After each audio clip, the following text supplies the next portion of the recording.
মনের পারে কি করে যাবেন? এটি একটি প্রবাদ মাত্র। বোঝানোর জন্য এমন কথা বলা হয়েছে যে মনের পারে যাও, আগে যাও। মনের বিষয়ে যত বেশি জানতে থাকবেন ততই জানতে পারবেন যে মনের আগে শুধু মন আছে। যে কোনো কথা বলতে পারা, ভাবনা, কল্পনা ইত্যাদি করতে পারেন, তা সবই মন। সমস্যা নয় মনের আগে কি পরে কি, বিষয় হলো আপনি মনের সীমা সম্বন্ধে অবগত আছেন কি না। মনের আগের বিষয়ে যখন আমরা কথা বলবো তার অর্থ আমরা মনের সীমার আগে যাওয়ার কথা বলছি।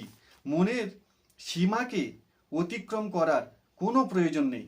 শুধু এতটা জেনে নিন যে যা কিছু এখন ঘটছে বা চলছে তা মনের সীমার মধ্যে চলছে। তার মানে সম্পূর্ণরূপে মানসিক। এ কথা জেনে নেওয়া খুব দরকার। আমরা কি প্রায়ই তা বুঝতে পারি না? হ্যাঁ, আমরা জানতেই পারি না। যা কিছু মানসিক হয় তা আমরা আসল ভেবে বসি। একটি উদাহরণের দ্বারা ব্যাপারটা বোঝার চেষ্টা করা যাক। আপনার মনে কোনো এক ভাবনা, অনুভূতি বা বিচার আসছে। আমাদের সবার আসে। এমন কোনো ব্যক্তি নেই যার কোনো অনুভূতি বা ভাবনা আসে না। যে সময় ভাবনার অনুভব হচ্ছে ওই সময় ভাবনা আপনার জন্য সঠিক বলে মনে হয়, ঠিক কি না? আপনার অনুভবে তা নিশ্চিত রূপে ঠিক, কিন্তু বাস্তবে তা ঠিক নয়। প্রতীত হয় ঠিক, কিন্তু বাস্তবে তা ঠিক নয়। সমস্ত ব্যাপারটি মনের সীমার মধ্যেই হচ্ছে, কিন্তু আমরা তা সত্য বলে মনে করি, আর তখনই আমরা ফেঁসে যাই। এমন গভীরভাবে ঠকে যাই, ঠিক যেন ধোঁয়াকে পাহাড় মনে করা, যেন আয়নাতে কোনো ব্যক্তির ছবি দেখে জীবন্ত মানুষ ভেবে নেওয়া। অনুরূপভাবে মনের সীমার মধ্যে থাকা কোনো বিষয়কে সঠিক মেনে নিলে আমরা খুব খারাপভাবে ঠকে যাব।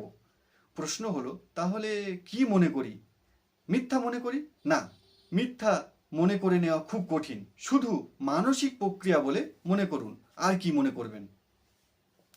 একবার আপনি যদি বলে দেন যে বিষয়টি মানসিক, তাহলে আপনি বিষয়টিকে মনের সীমার মধ্যে রেখে দিলেন। শুধু এটুকু করা খুব দরকার, যে ব্যক্তি একবার জানতে শুরু করে সে আগে আগে আরও কি কি মনের সীমার ভেতরে আছে তা জেনে যায়। সেই ব্যক্তি মনের সীমা পর্যন্ত পৌঁছেই যায়। সীমার পরে কি তা জানার চেয়ে মনের সীমা পর্যন্ত পৌঁছানো বেশি প্রয়োজন। কেননা মনের পরে যদি কিছু থাকে তো সে বিষয়ে কোনো বর্ণনা করা যেতে পারে না। কেন করা যায় না? কেননা মনের ভিতরে কি আছে? মনের ভিতরে পুরো সংসার আছে, আর মনের ভিতরে আপনিও আছেন। সংসারের অনুভব নিচ্ছেন বসে বসে। আপনার উপরে একেবারে সংসারের ছায়া ও ছাপ পড়ে আছে। কেননা আপনি জীবনভর কি করেছেন? সংসারের প্রভাবগুলিকেই শুষেছেন, আত্মীকরণ করেছেন। এখন যদি মনের পারের কথা বলেন তো স্পষ্ট কথা হলো ওখানে সংসার তো নেই।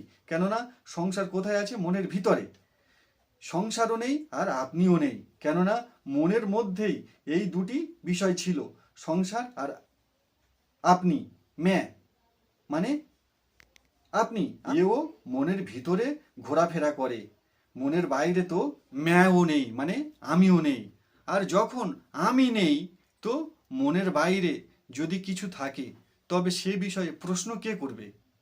এই জন্য মনের পারের বিষয়ে কথাবার্তা অসৎ উদ্দেশ্যের মতো হয়, অযৌক্তিক, অনর্থক, বেইমানি হয়। আধ্যাত্মের উদ্দেশ্য মনের পারের বিষয়ে কোনো গল্প বানানো নয়, এমন একেবারেই নয়।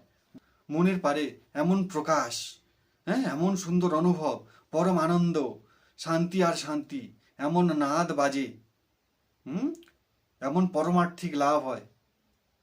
যদি কোথাও এমন ঘটনা ঘটছে তাহলে এতটুকু জেনে রাখুন, ওই ঘটনাগুলি আধ্যাত্মিক নয়, সেগুলি মানসিক মাত্র। আধ্যাত্মিকতা মনের বাইরের কথা বলার বিষয় নয়। মনের ভিতর যা কিছু আছে তা পরিষ্কার করে বা স্পষ্ট করে জেনে নেওয়া হলোই আধ্যাত্ম। ছাড়ুন মনের বাইরের কথা, মনের ভিতর যা কিছু আছে শুধু তাকে সত্য মনে করবেন না। যা কিছু আছে আপনি, আপনার সব ভাবনা, আপনার বিচার, পুরো সংসার, এই দৃশ্য, অনুভব, নিজেকে বারবার অনুভব করানো, নিজেকে বারবার প্রমাণ করানোর চেষ্টা, আপনি মাথা নাড়ান, হ্যাঁ হুঁ করুন, প্রতীতেও তো আপনি হচ্ছেন, আপনি অনুভবে তো আসছেন, হেসে দিচ্ছেন, কিন্তু তবুও একথা বলা যায় না যে আপনি বাস্তবে আছেন। আপনি বাস্তবে কি করে হবেন? কোনো বস্তুর যদি বাস্তবে অস্তিত্ব থাকে তবে ওই বস্তুর থেকে একেবারে ভিন্ন কোনো একক প্রয়োজন, তাই না? যা ওই বস্তুটিকে যাচাই করবে। মানে কোনো বস্তুর অস্তিত্বের প্রমাণ পেতে হলে ওই বস্তুর চেয়ে একদম ভিন্ন কোনো একটি বস্তু চাই, কোনো দ্বিতীয় বস্তু এসে ওই বস্তুটিকে যাচাই করবে বা পরীক্ষণ করবে, তাহলে ঠিক আছে।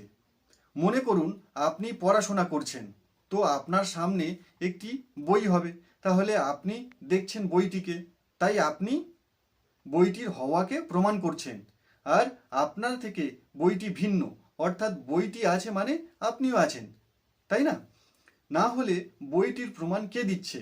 তাহলে আপনি বইয়ের প্রমাণ আর বই আপনার। কিন্তু বিষয়টি যদি এমন হয় যে কোনো একটি স্থানে চারজন ব্যক্তি আছেন, আর চারজন একে অপরের সম্বন্ধী বা পরিচিত, আর চারজনে একে অপরকে যাচাই করছে, প্রমাণপত্র দিচ্ছে যে দেখুন আমরা সবাই খুব সত্যনিষ্ঠ, নিষ্পাপ, তাহলে আমরা কি মানতে পারি চারজন সৎ ব্যক্তি? কেন মানতে পারি না? কেননা ওরা একে অপরের পরিচিত, ওরা একে অপরের চেয়ে একদম আলাদা নয়, ওদের নিজেদের মধ্যে সম্পর্ক আছে। যে দুটি বিষয়ের মধ্যে সম্পর্ক বা মিল রয়েছে সে দুটি বিষয় একটি অপরটির সত্যতা জানতে পারে না, কেননা ওরা একটি অপরটির থেকে তৈরি হয়েছে। কোনো বিষয়ের কাছে এত শক্তি নেই যে একটি অপরটির উপর একদম বিরক্ত হয়ে, বিতৃষ্ণ হয়ে, নিরপেক্ষ হয়ে দেখতে পারে। যদি দেখতেই না পারে তো যাচাই কি করে করবে? সংসার আর অহং বা আমি বা আপনি, এর মধ্যে কি সম্বন্ধ আছে? এই যে আমি, কোথা থেকে এসেছে? সংসার থেকে। যখন আমি সংসার থেকে উঠেছি, তো আমি কি করে বলতে পারবো সংসার মিথ্যা? বলতে পারবো না, না? ঠিক এইভাবে মানুষ সংসার থেকে তৈরি হয়েছে, তাই মানুষ সংসারের বিষয়ে যা কিছু বলে তা বৈধ নয় বা প্রমাণ অযোগ্য।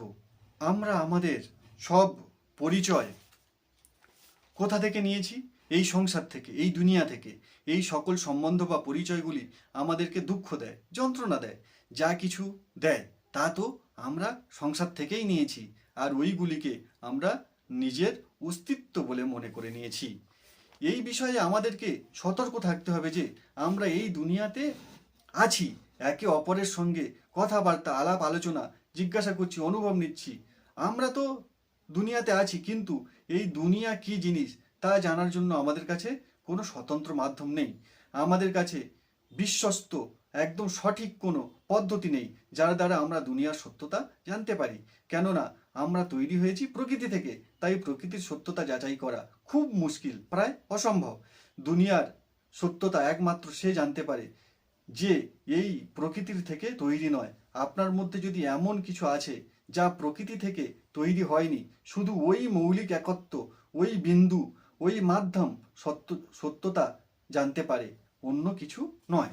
তো দেখুন মনের মধ্যে এত কিছু গড়বড় চলছে, আর আপনি যদি বলেন মনের পারে কি আছে, মনের উপরে কি করে যাবেন, এ প্রশ্ন নিরর্থক।